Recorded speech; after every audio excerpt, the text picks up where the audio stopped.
हमारे बीच मौजूद हैं, तो आप लोगों का बहुत बहुत शुक्रिया। और अपने संगत बैठे सभी बनते जी को वंदना भी बोलते हैं, वंदना भी बोलते जी। बुद्ध पूर्णिमा यानी वैशाखी पूर्णिमा, वैशाखी पूर्णिमा यानी बुद्ध के जन्म का दिन, बुद्धत्व लाभ का दिन, माइक पास लो, निर्माण का भी दिन। हम लोगों को इस बात पर बहुत गर्व होना चाहिए, प्रत्येक व्यक्ति को इस बात पर बहुत गर्व होना चाहिए कि हम लोग बुद्ध के मत पर चलने वाले लोग, क्योंकि बुद्ध का मत इस पूरे वर्ल्ड का एकमात्र ऐसा मत है जो हम लोगों के दिमाग को कभी जकड़ कर नहीं रखता है, माइक को पास लो, स्वतंत्र और आत्मनिर्भर बनाता है।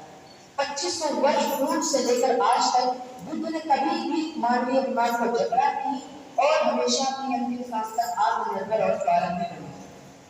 यूएन के बारे में आप सभी को पता होगा। यूएन यानी कि यूनाइटेड नेशन ऑर्गेनाइजेशन, जो कि बुद्ध का ही एक आधुनिक संस्करण है। बुद्ध ने सर्वप्रथम मानवीय अधिकारों की बात की थी, जो कि यूएन के घोषणा पत्र में है, जो बात लोगों को साफ नजर आती है। बुद्ध धर्म में जोरदार नैतिकता और आध्यात्मिकता है। बुद्ध धर्म में नैतिकता का वह स्थान प्राप्त है जो स्थान अन्य धर्मों में ईश्वर को प्राप्त होता है, भगवान को प्राप्त होता है। बुद्ध धर्म सरल तो है, लेकिन इसे समझना बच्चों का भी खेल नहीं है।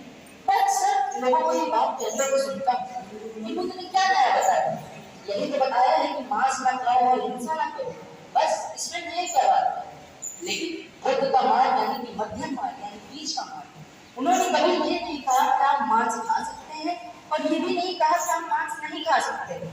मान लीजिए अगर आप किसी ऐसी जगह पर रहते हैं जहां पर आपको वेज खाना मिलना पॉसिबल नहीं है, तो अपना पेट भरने के लिए जो आप नॉनवेज खाते हैं, तो नॉनवेज खाना भी बुरा नहीं है।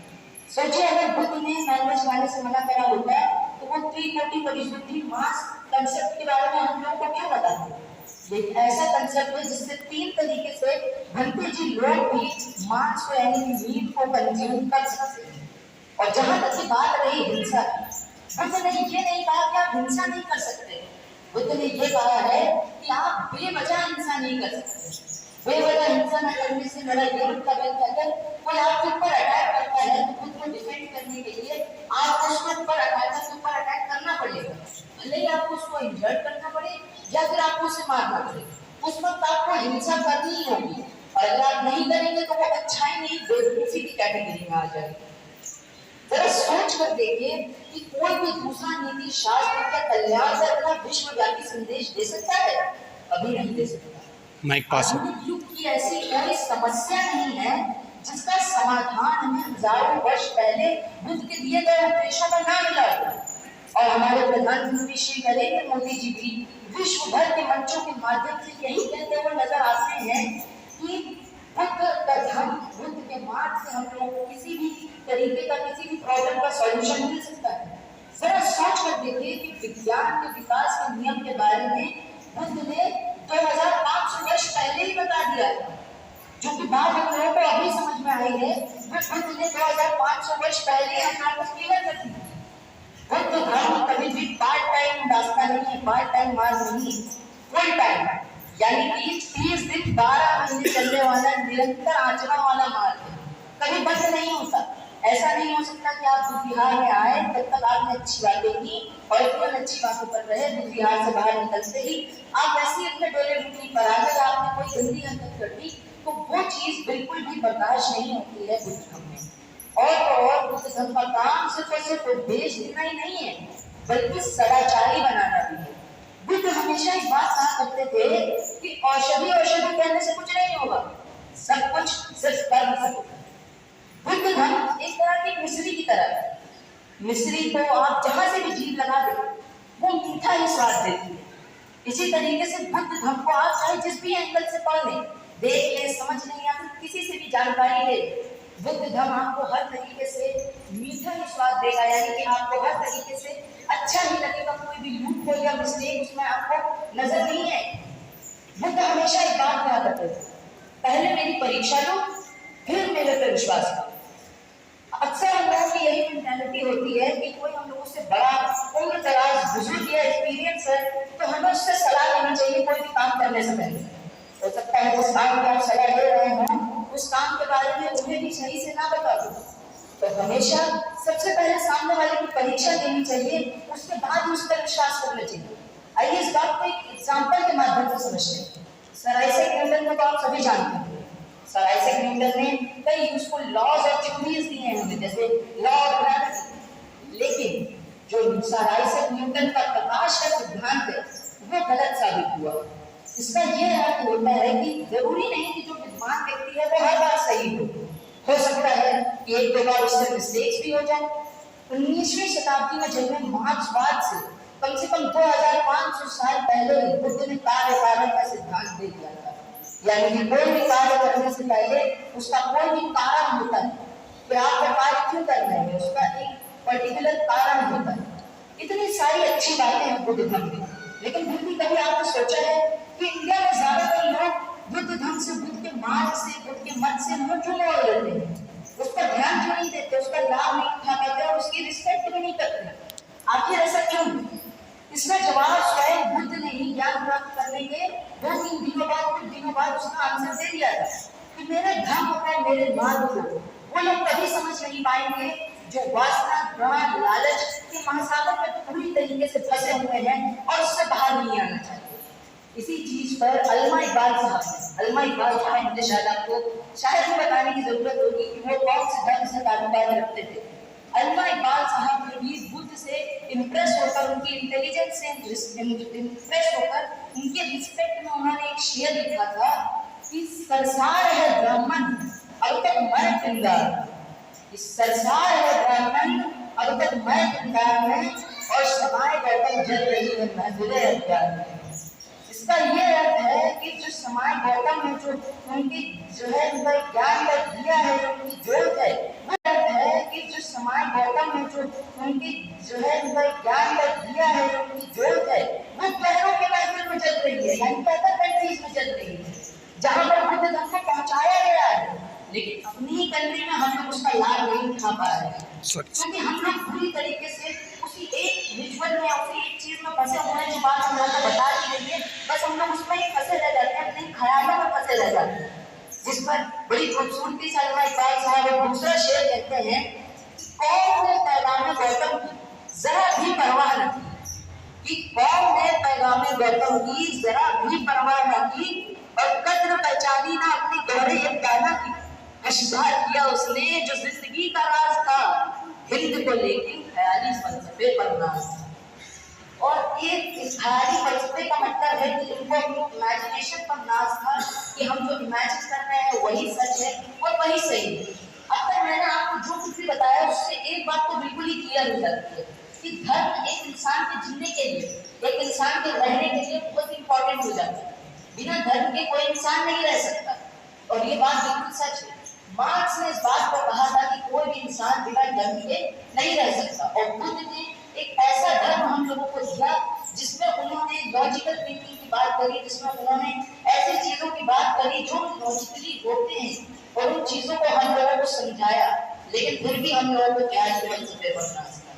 धर्म जब जो है वो धर्म अत्याचार का, शोषण का, जब धर्म अत्याचार या शोषण करने लगे जब, तो वो धर्म नहीं कहलाता है, वो धर्म षड्यंत्र कहलाने लगता है, और उस धर्म के साथ बंधे हुए लोग गुलाम कहलाते हैं।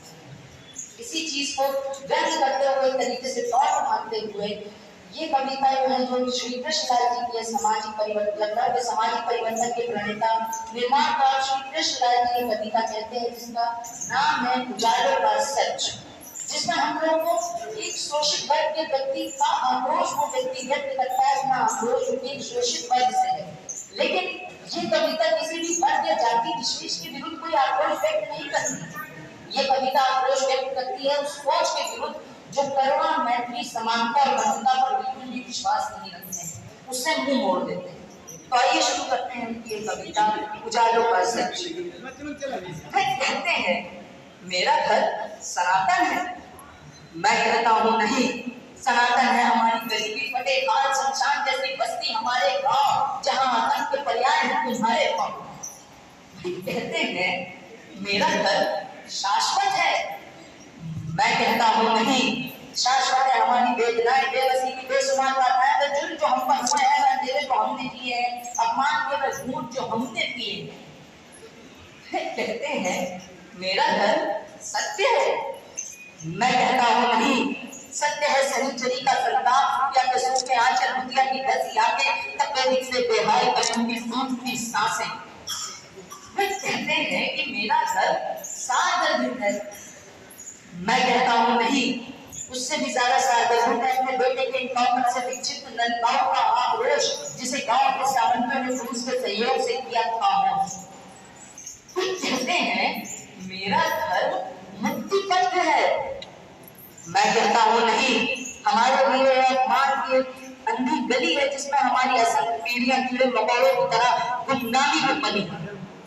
फिर कहते हैं मेरा धर्म अहिंसक है, मैं पूछता हूँ फिर क्यों बलात्कार के बाद भेद में सुबकती हुई फटे कपड़े समेटती बुधवा की नन्ही बेटी न्याय नहीं पाती है? फिर क्यों हमारी बस्तियों को बेचीदा करते तुम्हारे योद्धा धर्म रक्षक बन जाते हैं, भरपूर सम्मान पाते हैं? आखिर क्यों, आखिर क्यों, आखिर क्यों? तो ये भी श्री कृष्ण जी की कविता जिसका नाम था उजागर का सच, जो हम लोगों को सिखाती है कि अपने धर्म, जो लोग तथाकथित धर्म की श्रेष्ठता का गुणगान करते हैं, ये उनके ऊपर एक व्यंग की तरह है, कमल की तरह है।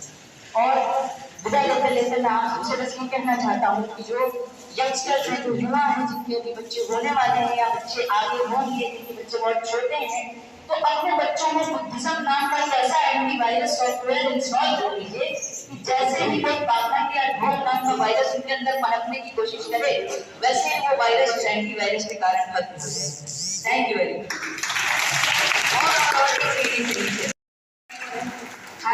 मैं बहुत बहुत शुक्रिया अदा करना चाहूँगा जी का। बहुत सुंदर, बच्चे ने बहुत मेहनत करी है, बच्चे ने इनके पिताजी ने बहुत मेहनत करी है, और मैं ये चाहती हूँ कि हमारे घर घर में इस तरह के बच्चे हों और इस तरह की भावनाएं उनमें भरी जाए। बहुत बहुत शुक्रिया।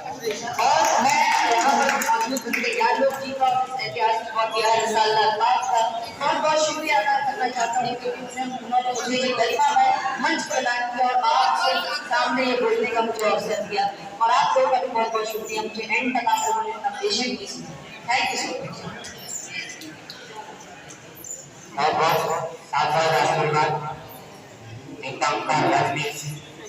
प्रबुद्ध दीपांकर सील।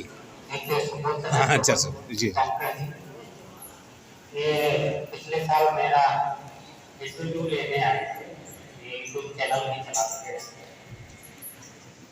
और जिस अंदाज में इन्होंने हमसे प्रश्न किया, मैं तो उसी दिन कायल हो गया। हमने किया इतना बुलंद आवाज में प्रश्न किया, मेरा मतलब तो है ना फीका पड़ जाता। तो उसी दिन हमने उसको आमंत्रित किया कि भोजपुर माँ पे आए और दो शब्द बोले, और मुझको देखा कि बच्चे है ना कुछ लीडर होकर के सामने आए। सबसे बड़ी दिक्कत है समाज में जो नई जनरेशन है, घरों में भी जाते हैं तो उनको 10 मिनट 15 मिनट का भी टाइम नहीं होता है कि कहाँ है तैयारी कर रहे हैं। लगता है 15 मिनट अगर ये छूट जाएंगे सिविल सर्विस गारंटी फेल हो जाएगा। ऐसा लगता है कि 10-15 मिनट का भी समय नहीं बना पा रहे। तो ये बच्चा बहुत ही अच्छा उद्घोषक, हाँ, और बहुत ही बुलंद और अच्छी जानकारी आपके पिताजी की, और वैसे इनके बाबा भी हैं, इनके जीने में सब क्वालिटी है।